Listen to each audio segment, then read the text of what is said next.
السلام عليكم خوتي خواتاتي. افتتاح كأس إفريقيا، كان هنالك نجمين. النجم الأول هو صاحب السمو ولي العهد الحسن، والثاني نجم هو الفريق الوطني مولاي الحسن. ما شاء الله عليه، تبارك الله عليه. أنا عجبني من جميع النواحي. عجبني كيفاش نزل، هو كله افتخار وكله فرحة. كيفاش تسلم الاولى، عجبني كيفاش تا كيهضر مع اللعابه وكيقول لهم شوفوا الجمهور، زعما كره الجمهور حاضر ليكم، جيبوا شي نتيجه تحمل الوجه. ما نظنش قال هكاك، ولكن راه ضروري الزياده من عندنا. الثالث حاجه يعني كيفاش السلام وكيفاش التواضع اخويا، التواضع. ترى تقول ولد الشعب الى اقصى درجه. شحال كتحمقني انا، ضحكت والله.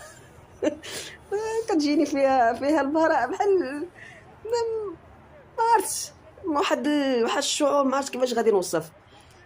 يعني كتحس بيه تاعنا ومنا وشعبي لاقصى درجه. الثالث حاجه عجباتني هي واخا صبات الشتا ما كاين لا نضال لا بحالو بحال اللعابه، بحالو بحال الجمهور. ما الشتا ما قلقاتوش، ما بقاش يدور راسو، ما مسوقش الشتا راه كتصب عليه. هاكشي وحدين يشد شي منصب صغير تلقى نضل قداشنا هو هازو ليه شي واحد والله.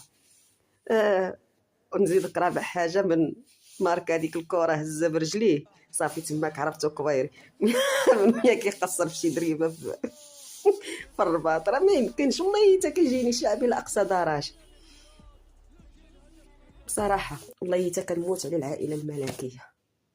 راه واحد الشعور، راه والله كنحس ما عرفت انا منهم وما مني، ما عرفت ما عرفتي شنو هو، كيفاش نوصف. ما عنديش حتى الوصف، هذاك الوصف اللي غادي نوصفه كنحس به لداخل شي حاجه اللي زعما والله ما قدرت نوصف. ما علينا. مبروك. واخا جا الرباح شويه تعصبنا شويه الصراحه، كان ما شحال من كره ضيعه، شحال من يمكن حيت الشتا، يمكن حيت ستريس.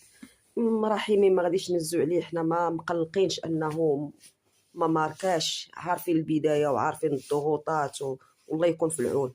حنا راه اذا جا عندنا شي ضيف ولا شي حاجه راه كندوخ، كتلقى كل شي داخل في شي. باش